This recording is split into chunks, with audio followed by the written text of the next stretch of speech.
Welcome to the Attractions Group podcast. This is episode 89. Alongside Don Helbig, I'm Ryan Sir. Don, how you doing today? I'm doing great, Ryan. How about you? I'm doing pretty well. I mean, the parks are opening up. It's spring. It was warm today. I wore shorts when I walked the dog. What do we got going on today? Well, I'm excited about today's guest. He's been around the industry for a long time, and I'd like to welcome Dave Hahner. Dave, how you doing? Apologize. We had a severe thunderstorm alert just come across the phones. Well, we couldn't hear it, but do whatever you need to do to stay safe. We actually had storms roll through here like this morning, so I wonder if they were the same ones. But Dave, how you doing? I'm doing well until I heard that. So, all right, don't get too paranoid. The storms weren't that bad here, But so you're the ACE historian, but you're also like a Kennywood historian unofficially, and Kennywood has a rich history. Can you talk about your involvement with the park? Yeah, I worked there back when I was in high school and in college. I worked there from 79 to 83. I worked in the refreshment department, actually. And it was there that I learned about ACE. The National Convention was there in 1980, CoasterCon 3. And I watched all these crazies climbing on top of the Thunderbolt while the coaster was in operation. And I'm just like, oh, my God, what are they doing? It's like, it was amazing. I even got to see Zonker the Wonder Dog riding the coaster. So I believe I talked with Clarence Heinz, who was the, I guess he was the membership coordinator at the time. And he gave me how to apply and join ACE on a napkin. He wrote it down for me. So I became a member instantly. And I've been a member now for 44 years. So, but my grandfather worked at the park when I was a child, and he worked on Noah's Ark, and that was a great thing. We got a lot of the perks of having an employee as a relative. He would bring home lots of free tickets, and he used to take me into Noah's Ark and show me the back corridors and how everything worked when I was a child. It was so much fun. And that probably was what got me so interested in how everything works in the park. It just was, I was probably only like about 7 years old. In fact, I was afraid to go in Noah's Ark. It was a scary, dark place. And he turned all the lights on and walked me through the whole thing and showed me how everything worked, and was never scared again. So, and then, as I got older, got to ride roller coasters and fell in love with the park, probably since as early as I can remember. I just absolutely loved the park. I only lived about 2 miles from the park, so we could hear and see the fireworks that they would have over the 4th of July and on Italian Day then. So it was a lot of fun. Yeah, my first visit to Kennywood was in 1982, and just a lot of charm there. It kind of took me back to my early childhood days, Cincinnati's Coney Island. But what do you think sets Kennywood apart from other amusement parks? I think it's the mix of the old with the new. It's an old, even though they're now a corporate owned park, they were family owned up until 2007. They treated everybody like family at the park. I mean, but they never wanted to tear anything down if they didn't have to. And at first, if you would talk with some of the management, they would say, oh yeah, we want to be historically minded. We want to keep a lot of these old rides because our grandparents rode it and our great grandparents rode it and so on. But if you talk with Carl Hughes, who was then the the manager of the park at the time, he said, no, the only reason we did it was because we were cheap. We were too cheap to rip anything out. And that's true. Probably in the 1950s and 60s, they didn't tear things down because it was cheaper to keep them. And as time wore on, and they started getting accolades for being so historically minded, in terms of like the so many different old style attractions that you can't find anywhere anymore, including Noah's Ark. It's the last one of its kind operating in the world now, and they kind of stuck to it, and that became their new mantra, and they became a National Historic Landmark back in 1987, thanks to Carl Hughes. So, besides the nostalgic factor, what do you think makes Kennywood unique and beloved for all the visitors that come every year? Well, you guys are from Cincinnati. You're probably very similar, especially with Coney Island. It was always a tradition to go to Kennywood growing up, from the time that the park opened in 1899 up until, today even. People go to Kennywood because it's part of living in Pittsburgh. Pittsburghers went to Kennywood. That was their playground. Up until 1977, they had two playgrounds. They also had Westview Park on the north side of Pittsburgh, which ironically is where I live today. And I grew up near Kennywood, but now I live near Westview Park. But unfortunately, Westview's long gone. But they basically had a gentleman's agreement between them that Westview would take all the school picnics north of the city, and Kennywood would take all the picnics south of the city. And they stayed to that agreement until Westview closed, and then Kennywood then took over all the school picnics in the entire region. Then Kennywood opening its gates for its 126th season this weekend. They've introduced a new twist with a classic ride, following the most appealing new ride named Sweepstakes fan vote. The bumper cars are now known as Potato Smash, when there were names like Deep Fried Derby and Speedy Spuds. So what are your thoughts on the new name choice and this quirky theme? Quirky is definitely a word to use.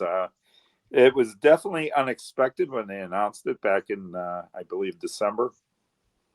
And I would have never guessed that they were going to mash the bumper cars and the potato patch together. That just blew my mind when they did that.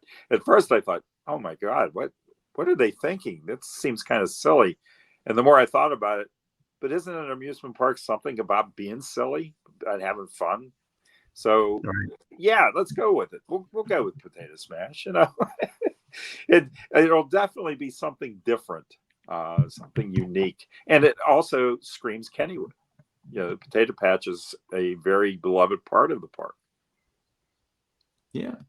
So in 2023, one of the notable setbacks at Kennywood was the absence of the Turtle, a beloved ride undergoing extensive restoration starting in August. This classic attraction, dating back to 1927 and originally named the Tumblebug, is making a comeback this season with a reconstructed foundation at its center. Its return offers families another exciting option, bringing back the nostalgic spinning fun that was missed for the past 2 years. Can you talk about the Turtle and what your thoughts are on that ride? Excuse me. I apologize. I'm getting over a cold myself. Mm-hmm.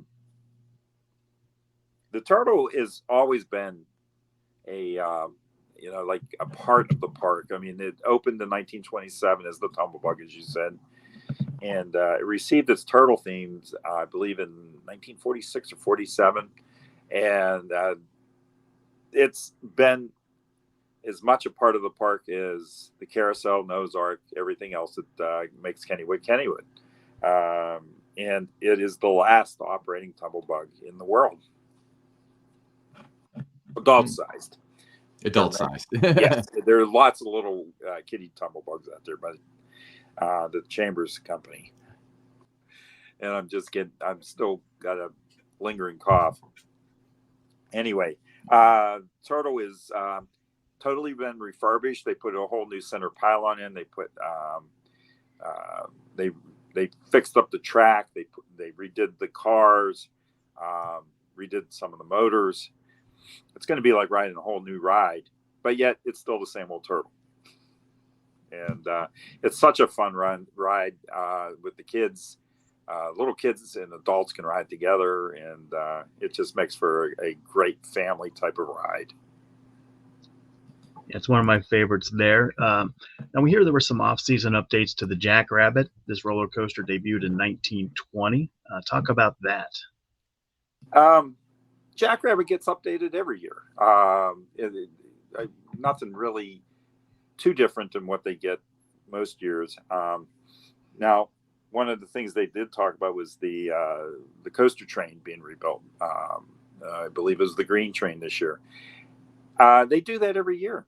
They'll take one of the cars and strip it down basically to its frame and put new wood on it, fix it up, reupholster it, and it's all done in-house by the Kennywood carpenters. And this is just standard operating procedure for them. This isn't like something new. They do this quite often, whether if it's every year or every other year.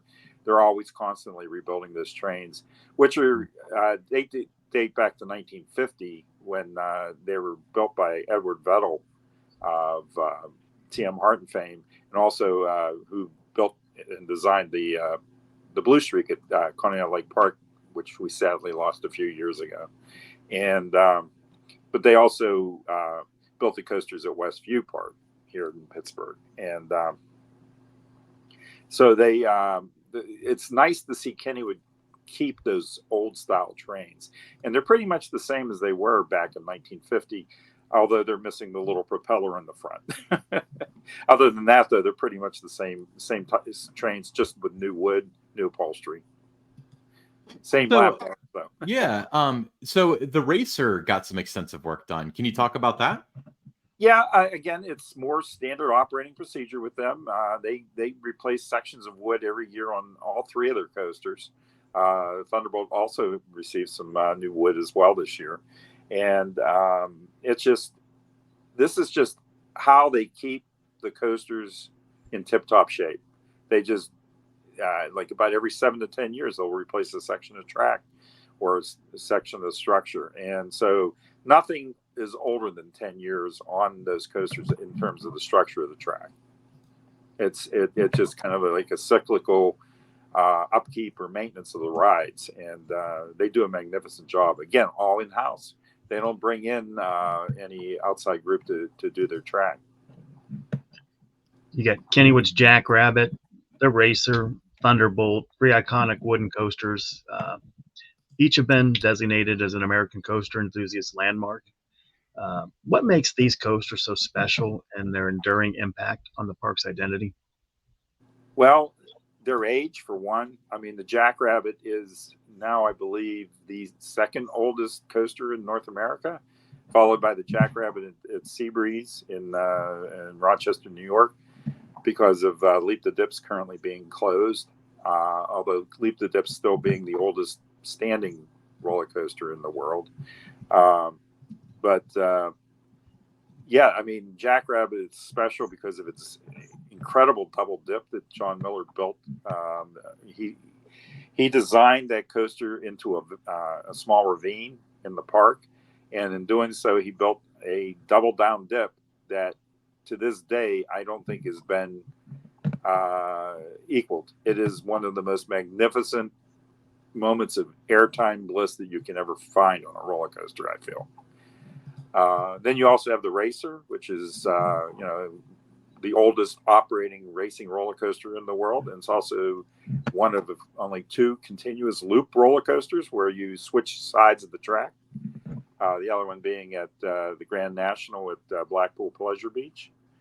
And then Thunderbolt, which actually dates back to 1924 and will actually be celebrating partly a 100th anniversary this year. The Thunderbolt, the Pippin section of the Thunderbolt, which is the ravine, which was basically like a mirror image of the Jackrabbit in terms of its layout for the most part. And section is still in the as part of the ride, and that portion of the ride is 100 years old this year. Incredible. So of the 3 Kennywood rides you just mentioned, which one's your favorite and why? Oh, I love them all. All 3 of them have their own quirkiness or specialness to them. I would have to give the edge to the Thunderbolt only because it's an amazing ride. It's just an incredible experience, and was the first, I guess, recipient of the Best Coaster Top 10 award back in 1974 when Robert Cartmel wrote his article for the New York Times.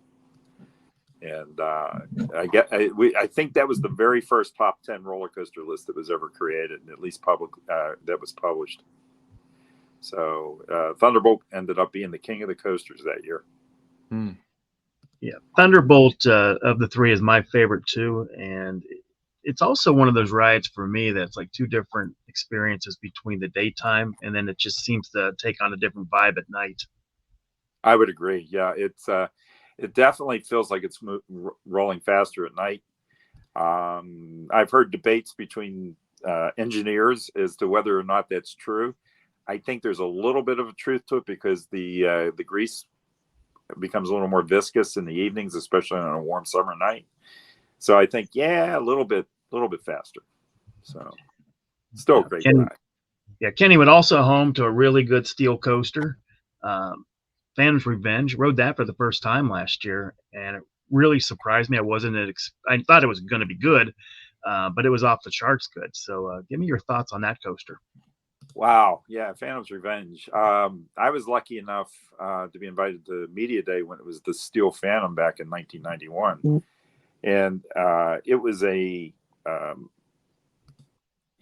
giant aero looping coaster / hybrid or hyper coaster at the time. And we never thought, I never thought that it would get any better. I mean, I thought the Steel Phantom was a fantastic ride when it first opened, and I was lucky enough to ride it 27 times on opening day, and ended up getting vertigo from it and didn't realize what caused the problem. I actually went to the doctor, and I was having like real severe dizziness. He goes, "Well, did you do anything unusual?" And of course, I didn't mention riding Steel Phantom. I was like, "No, I don't think I did." "Oh, wait a minute. I rode the Steel Phantom like 27 times." And he just looked at me. He said, "Take a couple of these and it'll go away." Stay off the coaster. Steel Phantom was a great ride when it opened, but as with most aero looping coasters, they tended not to age well and became a little bit of a headbanger, we'll call it. And so that is why it was changed in 2000. They made an announcement that Steel Phantom would be closing at the end of the season. People were like just in awe and like, how dare you get rid of the Steel Phantom? It was a record-breaking roller coaster. It was considered one of the best roller coasters in the country. But as most of the Kennywood management would have told you at the time, it was losing ridership. And they were still using tickets back then as well as ride all day passes. So they were definitely seeing it with the downturn in attendance on the ride. And basically the reason being when they would survey people was it was too rough, or they were getting headaches on it, or whatever the case may be. So they brought in Morgan Manufacturing after they closed the ride on Labor Day in 2000. And they began the transformation of the ride into Phantom's Revenge. And quite frankly, what was the Steel Phantom? The Phantom's Revenge is amazing. It's probably, it is definitely one of my favorite steel coasters in the country. It is one of my favorite hyper coasters in the country. And it offers just fantastic view of going down into the valley, but then you also have the tremendous airtime as it goes through its course, and it gets a lot of accolades, and deservedly so. It's a magnificent ride, and Morgan did a fantastic job in reconfiguring Steel Phantom into the Phantom's Revenge. Yeah, I agree. I haven't ridden Phantom's Revenge in quite a while, but that's still like a top 5 for me. It's just so good. so much airtime. So let's talk about Jeter's, the iconic Kennywood mascot from the 1970s. He's the namesake of Kennywood's latest watering hole, their third for the over 21 crowd. Kennywood has teamed up with Penn Brewery for this exciting venture featuring 12 taps, pouring 8 different varieties of beer, including a mouth-watering strawberry funnel cake shandy. It's the largest beer selection in a park that, believe it or not, went over a century without offering any beer at all. So tell us about the history of Jeter's. Jeter's. Well, we can't talk about Jeter's without talking about Kenny Kangaroo. Kenny came to the park in 50 years ago, in 1974. He was added to the park as a park mascot, and that was part of the trend of parks adding a mascot to the park. Now, they didn't have any IPs. There was no cartoons based on anything in the park. We had no tie-in with any studios or any sort. But what happened was Kennywood tended to borrow images, namely like Howdy Doody and Henry were well-known height markers for Kennywood attendees. And Howdy Doody, the 1950s marionette puppet show, was used in the park. They didn't get permission to use them, but Buffalo Bob was his name. He came in and he thought it was great. He goes, "Oh, that's free publicity." So he didn't mind having Howdy Doody in the park. But then in the 1970s, they figured, well, kids don't know who Howdy Doody is. We'll switch over to the Peanuts characters. So they put in Snoopy and Charlie Brown. That doesn't mean that they got permission to use Charlie Brown and Snoopy. So what happened was it was just tradition for parks to borrow like IP characters, because most of the studios didn't care, because they figured that was free publicity for their characters. And that's why I guess it was in an issue of Life magazine, and that they were showing off Kennywood that year, and you could see the Snoopy height marker. And I guess somebody from either King World Features or the Schultz estate, or whether it was Charles Schultz himself, saw it, and they got a cease and desist letter from Schultz saying that they could no longer use the Peanuts characters. So they had to hurry up and take the signs down, and they replaced them with new characters. And one of them being Kenny Kangaroo, who they had already had in the park. But they decided to have friends of Kenny, and 2 of the characters that they had were Jeter's, which is like a big pink Muppet-like character. It looks like he was from the country. And then there was Colonel Bimbo T. Fogwater, I believe his last name was. And they were original characters that were created for the park. And they used them as height markers at the park, as well as costume characters walking around the park. And Jeter's probably becoming second most famous of the costume characters, next to Kenny Kangaroo.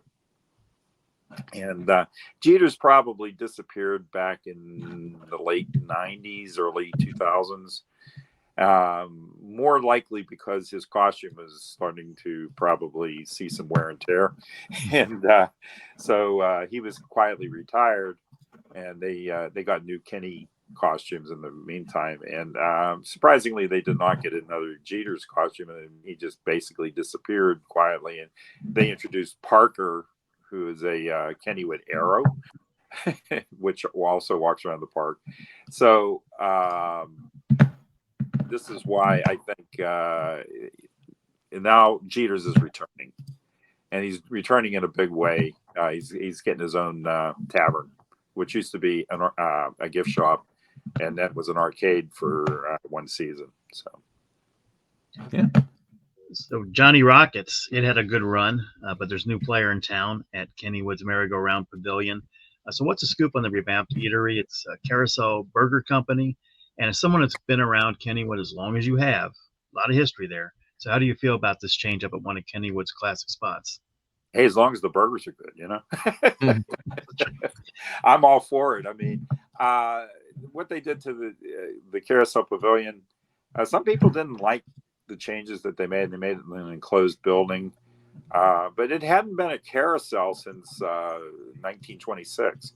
The new carousel, which is the current one that they bought in 1927, was too big for the building, so they had to build another building next to it, and that's why it's not in that building. That was the home for the original carousel that was built in 1899, and they had a second carousel that fit in that building, I believe, in the early 1900s, and then they wanted to replace it with the one that's currently there at the park now, and it didn't fit, so they turned it into what they call the soda fountain.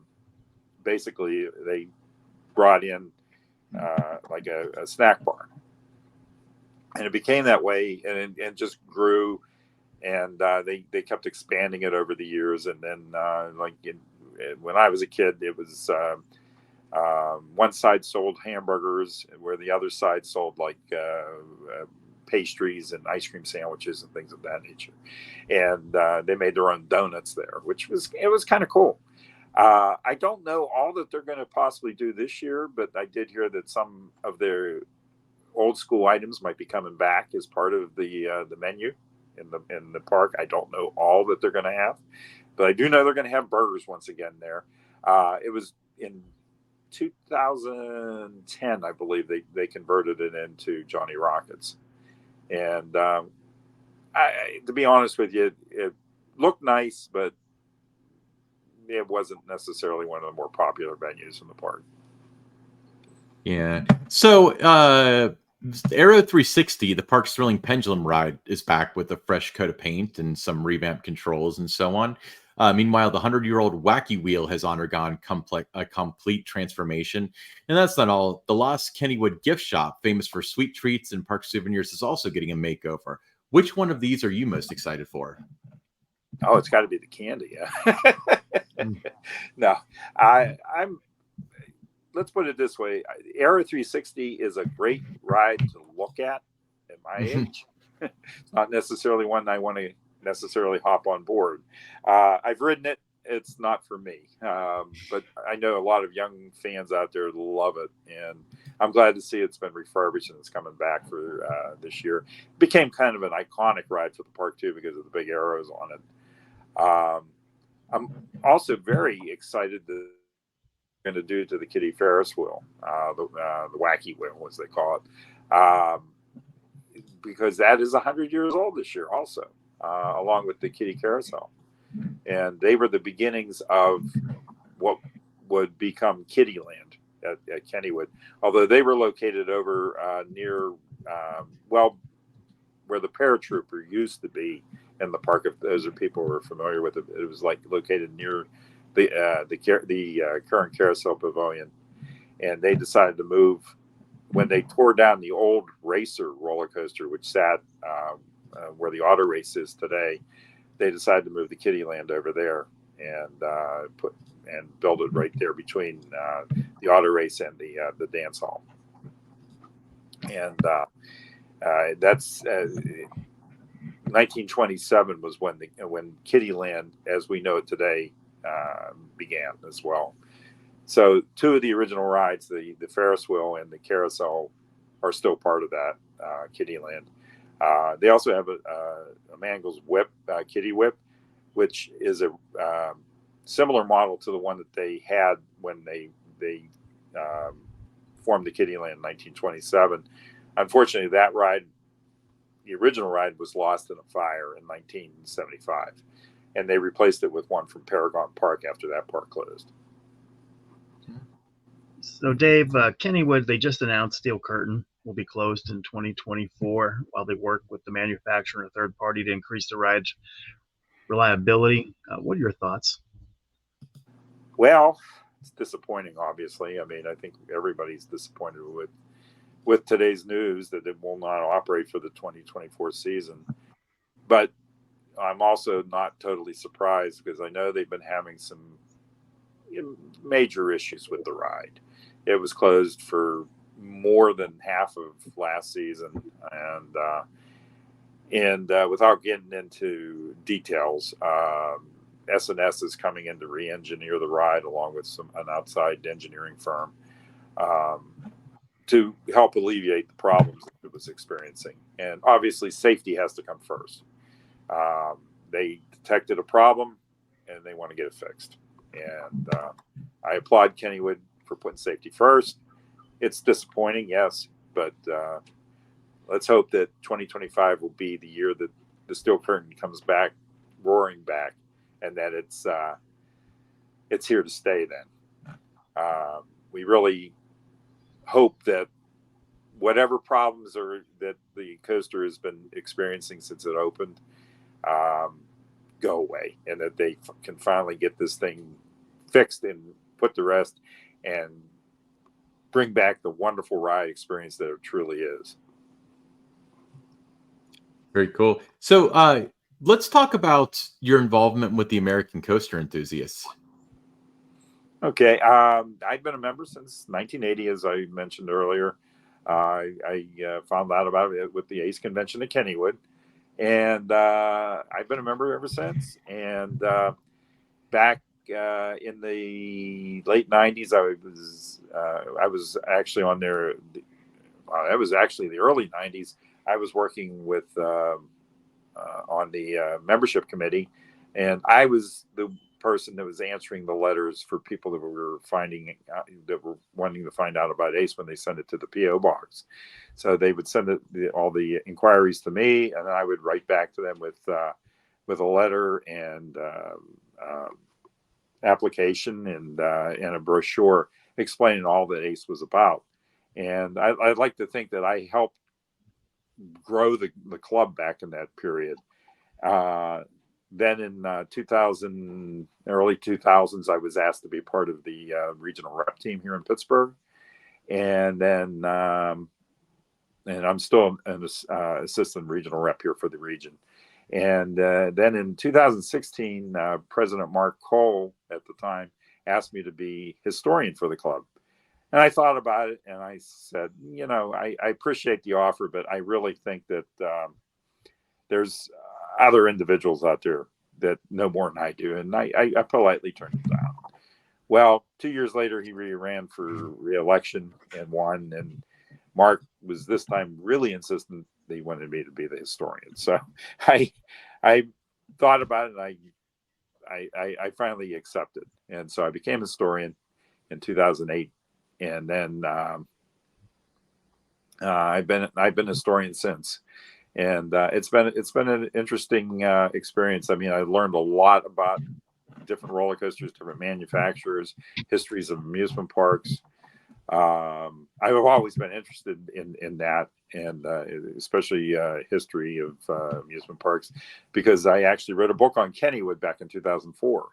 And I've also written 2 more books since, on one on Jogga Lake, and the other I helped to write a book on Holiday World last year, so or 2 years ago.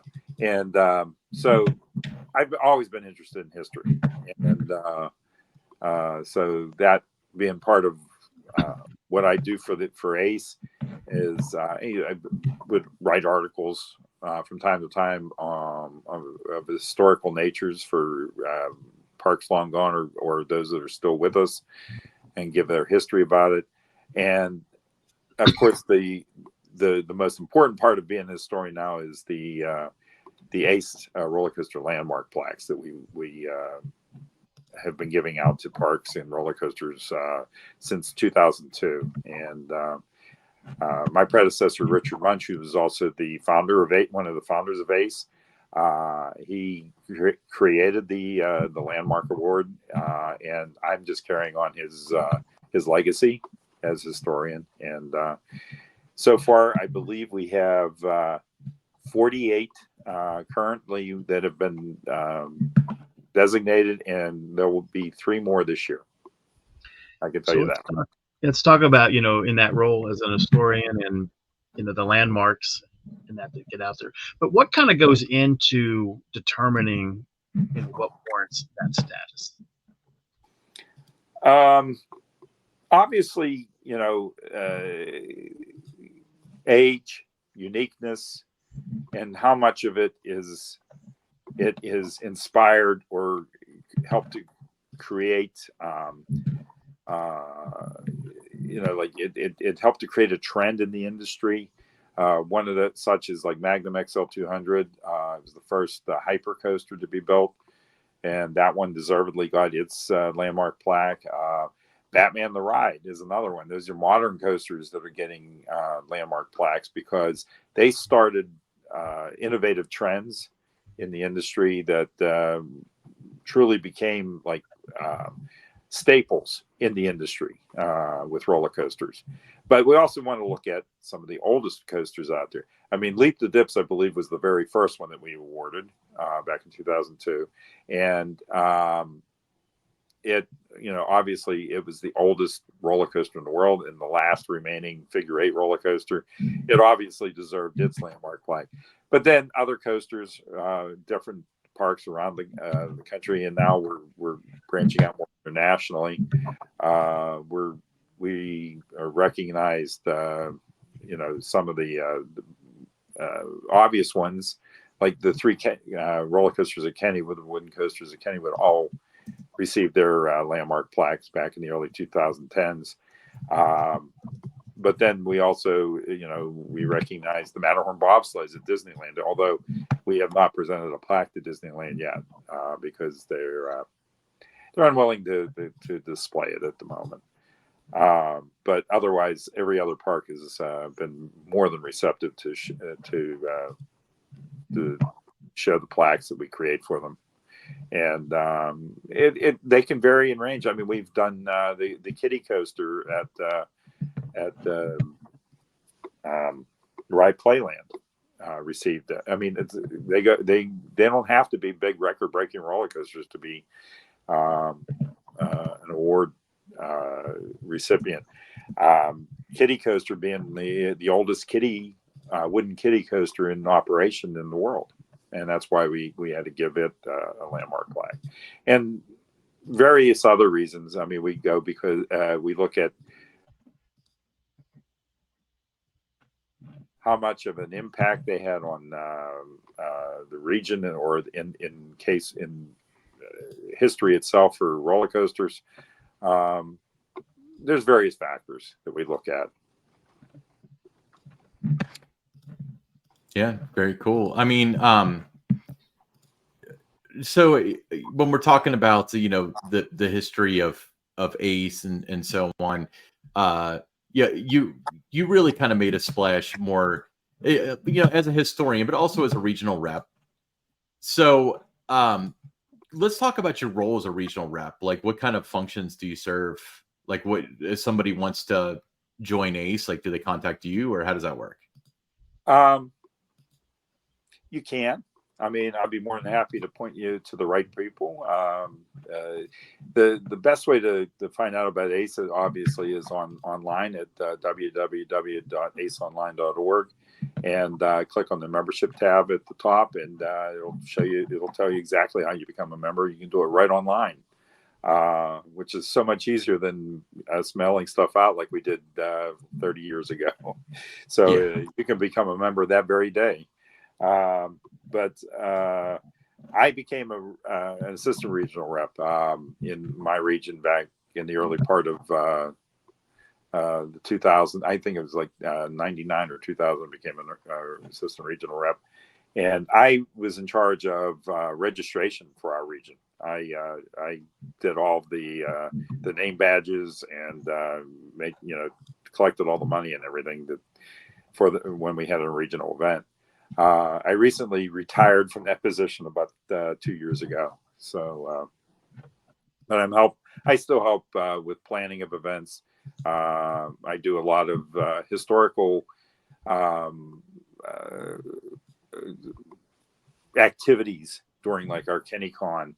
Like we'll do a scavenger hunt, or sometimes we've offered tours or we'll just do what our region is known for is ITOTs, which is informal takeover times, and we'll always include the historical rides. And I'll be around to try to explain some of the history to some of the historic rides that we're riding, to those especially that don't know the story about them, or new to the region or ACE, or those who are just interested in the history of it. I'm always happy to parlay my knowledge with some of the more historic rides at the park. Dave, ACE celebrated its 45th anniversary last year. The club's still strong, 46 years. What do you think it is about ACE that has allowed it to be as strong as it is this deep into its history? I think it's, well, let's face it, it's roller coasters are what bring us together. But what keeps us together, I think, or the fact that you make so many friends while you're in the organization. When you go to different events and you start talking to one another while you're standing in line, or you're sitting at in a presentation or something, and everybody gets together and you make friends for life. I've made so many friends in ACE over the last 40 years. Excuse me. And I think that's the key. And I think people just have a camaraderie that they want to share with each other. And it's always fun to travel with the same people every year to the different events. And you may only see each other once a year at a convention or a conference or something of that nature. And of course, ACE also has excellent publications, especially Roller Coaster Magazine, which is published 4 times a year. And it's a full color magazine with some gorgeous shots of roller coasters throughout it. And it's filled with a lot of great information too. Yeah. So obviously, you've got your history with ACE, and Kennywood appears to be one of your fortes. But outside of Kennywood, what's your favorite roller coaster? Well, you guys will like this. I love the Beast. Yeah, sweet. Kings Island is one of my favorite theme parks. It really is. And I'm not just saying that because I'm talking to you guys. We go every summer, and it's like one of my favorite parks. I also enjoyed like Busch Gardens in Williamsburg, and Cedar Point, obviously. I am so sorry. No, I bet we also like to do the modern theme parks too. We love to go to Disney World, Disneyland, and Knott's Berry Farm. I mean, there's hardly a park I've never not enjoyed myself at a park. I even go to some of these smaller, like tiny amusement parks, and a lot of people don't know that exist, like Memphis Kiddie Park in Cleveland, and you can have a fantastic time at that. I mean, you just let yourself go. Just enjoy where you're at. Doesn't always have to be the biggest, fastest thrill rides. I just find myself like I just lose myself in an amusement park, and that's what it's all about, in my opinion. It's like your cares melt away, and you're just worried about what ride you're going to ride next, and how much is the corn dog.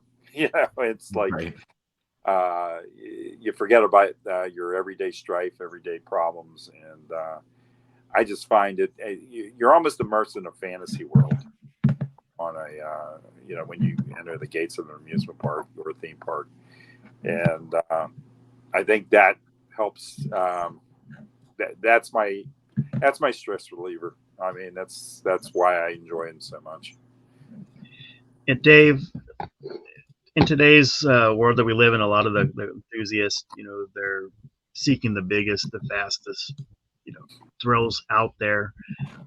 They're disappointed if a park doesn't have a giga. But let's talk about a park, Yeah, what happened with older parks like Camden Park. Yeah, Camden Park. So let's talk about a place like that. Why is it important for, if you're interested in this industry, to not always just focus on the latest, the newest toy out there, but also spend time visiting a park like Camden Park? Camden Park, I think, is a wonderful little park. It's a little rough around the edges in terms of how it looks, but they obviously are trying to make the park safe. I mean, they don't want no park wants an accident, obviously. So no matter what people think, it's like, oh, that looks unsafe. I beg to differ. They are trying to make it safe. They just may not have a coat of paint on something, But Camden Park is a delightful little park. They got a great dark ride. They have the Big Dipper roller coaster. It's a much better ride than it looks.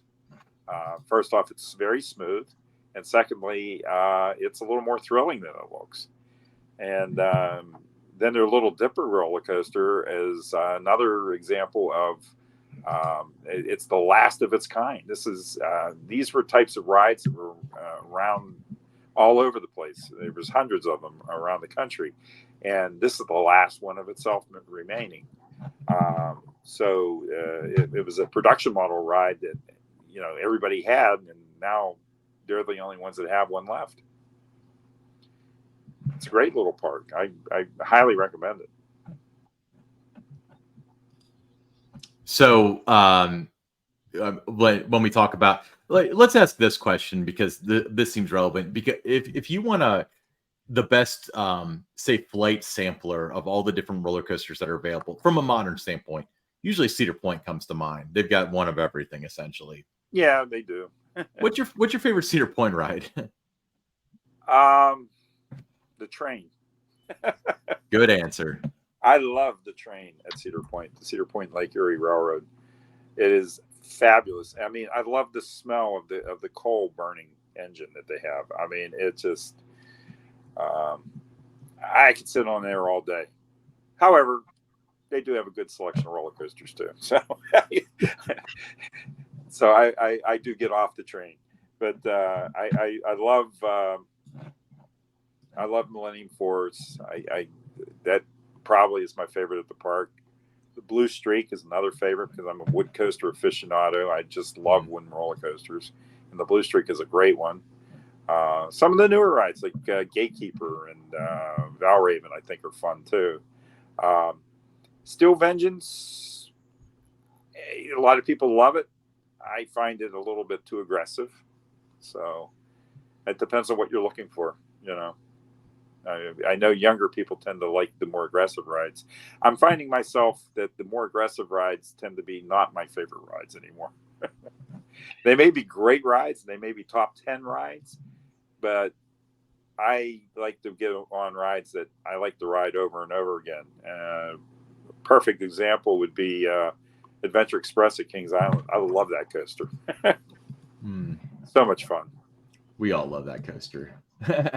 Yeah, I'm on the same page with you. When people ask me what my favorite ride is at Cedar Point, I'll mention the train too. I mean, it's just really enjoyable, relaxing, and like you said, the smell and everything like that. Dave, you're going to be going to the spring conference at Kings Island that ACE will have there. I've been to several events that over the years that ACE has had at Kings Island. They always, no matter where it is, not just at Kings Island, but ACE always does a fantastic job with events. But what are you most looking forward to at the spring conference? Outside of all the great coasters that they have, I just enjoy going for for the events, obviously to meet all my friends that I may not have seen in a year, but also all the great behind the scenes tours that events like that have, and you'll be catching me on a lot of those behind the scenes tours. Looking behind the curtain, so to speak. I love that kind of stuff. So right. I am looking forward to that. So Dave, let's say that somebody listened to this podcast, that's just to wrap things up, and they wanted to know, how do I become a member of the American Coaster Enthusiast so I can go to all these events and know all these cool factoids like you? Where's the best place to find that information? on the website, www.aceonline.org.